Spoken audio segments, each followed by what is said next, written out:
Good evening, welcome to my channel. I'm back with another 5 random word story based on random words. I just said that anyway.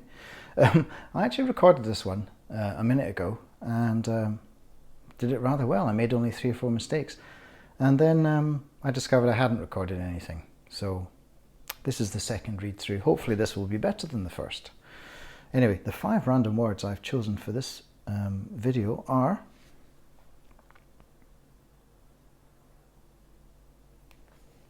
I say I chose them, but of course I didn't choose them. They were chosen for me.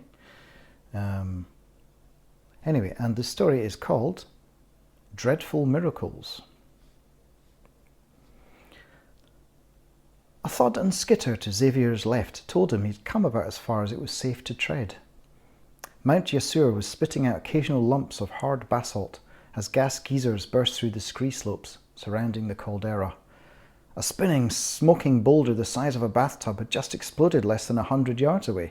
He couldn't ignore that warning shot. He'd have perhaps 10 minutes before even his fire-retardant suit became too thin to spare him from the 130-degree heat this close to the crater.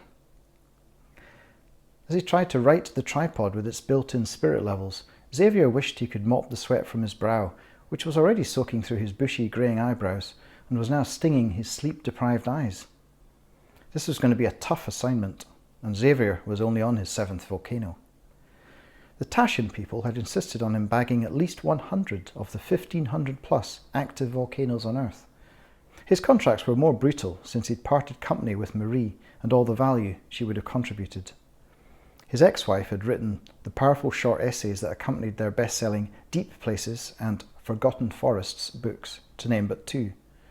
Xavier was only now realising how crucial her part had been. And in truth, they hadn't parted company, as he told his publisher. Marie had left him after he'd had yet another desultory affair between projects. She'd left him and then drunk herself into an early grave, aged just 56. Xavier prided himself on his stoicism, so he took the news with rigid self-discipline. Only the pigsty that was his hotel room, after he trashed it, could clarify how this news had really struck him. Marie's sister had called 2 nights ago with ill-disguised bitterness to tell him that his wife of 17 years was being buried in Utah in just 3 days' time. Of course, Xavier couldn't make the funeral. He had a work contract to attend to, and Vanuatu wasn't an easy island to get to or from. Xavier saw nothing ironic in his profession. Photographing the world's wildest places and their most dangerous phenomena for middle-class aesthetes to pore over from the comfort of their conversation pits was just what he did. And in any case, he always kept a few photographs just for himself, for that long-planned but never yet realised career retrospective. So here he stood, nearly widowed, almost 60 years old, on the lip of a violently active volcano whose red eye stared back at him with the rawness of an open wound. The lava roiled and bubbled, oozing out of the earth like congealing blood. Liquid rock. It was almost too fanciful to be true. Xavier had seen more than his share of volcanoes, even before embarking on this project. Hell, he'd proposed to Marie on the slopes of Krakatoa. Yet, these places never ceased to astound him or humble him. They're the only things that can crush that massive ego of yours, Xavier could almost hear Marie saying. Volcanoes demanded respect, and they slammed home the fact that humanity's entire lifespan is but a fingernail paring on the corpus of Earth's history. If there was anything more likely to make you feel inconsequential and powerless than an active volcano, Xavier couldn't name it. And yet somehow he did feel powerful, levelling his cannon with its refrigerated hood and cable release and snapping off several more shots. Who else would dare to undertake this work, this recording of the majesty of the furious planet? Xavier would retreat to safer ground after a little while and fly the drone around the rim of the caldera. Not directly over it, of course. He'd lost too many pieces of expensive gear that way. Xavier plucked the tripod out of the ash-grey, dried magma and trotted tentatively down the rim towards the red-grey edge, where cooling lava phased between its liquid and solid states. He walked without consideration, realising that he was breaking an unwritten code. I seem to be taking an unreasonable risk, he thought, observing his own behaviour as if from over one shoulder. as Marie might have, though she'd have been sensible and thrown out a cautionary hand to pull him back. He was now so close that a single pyroclastic boulder could smash him into hot, wet pieces, and there would be nothing he could do about it. Suddenly the saltiness in his eyes wasn't sweat. It was tears. Uh-oh, he thought. What's this? Ordinary, prosaic grief? Was it a requirement that he take a moment to appreciate how many times Marie had stood by his side in such extreme places, risking her own life to join in his indulgences? She'd been a physics professor and a writer of poetry when they'd met. She'd only become an adventurer, in the physical sense, because of Xavier. I could use the 150mm lens. There's no need for me to be this close, he thought, shaking himself out of his reverie. A strange smell leaked through the gas mask. Xavier looked down and the soles of his shoes were melting. Vulcanized rubber would soon adhere to the rock, fixing him there in wonder and loss.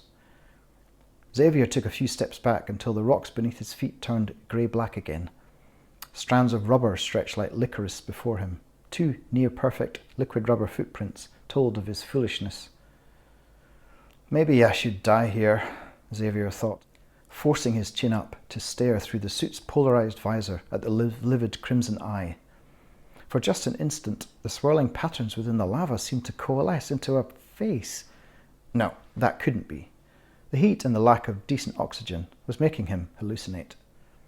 The face he definitely hadn't seen had worn that wry smile Marie had used to judge his excesses.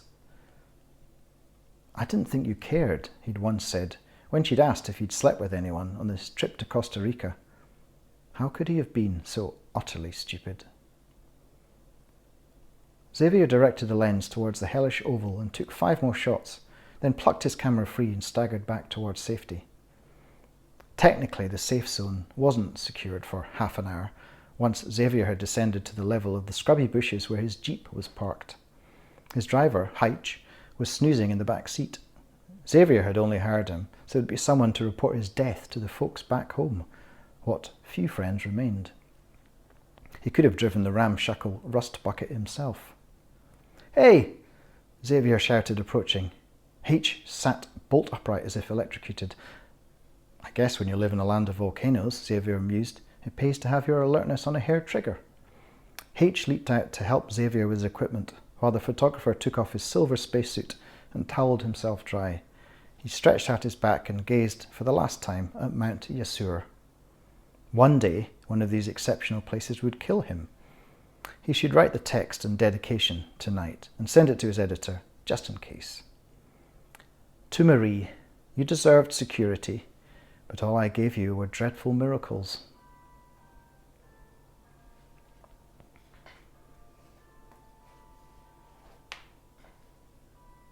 Right on time there with the bells and the coughing. So I hope you enjoyed that little piece. It was fun to write and fun to research. And I made it through without too many mistakes.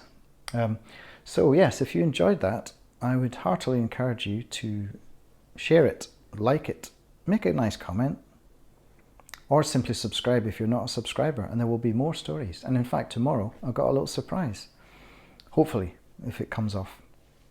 So for now, before I lose my voice entirely, I shall bid you good night. Bye.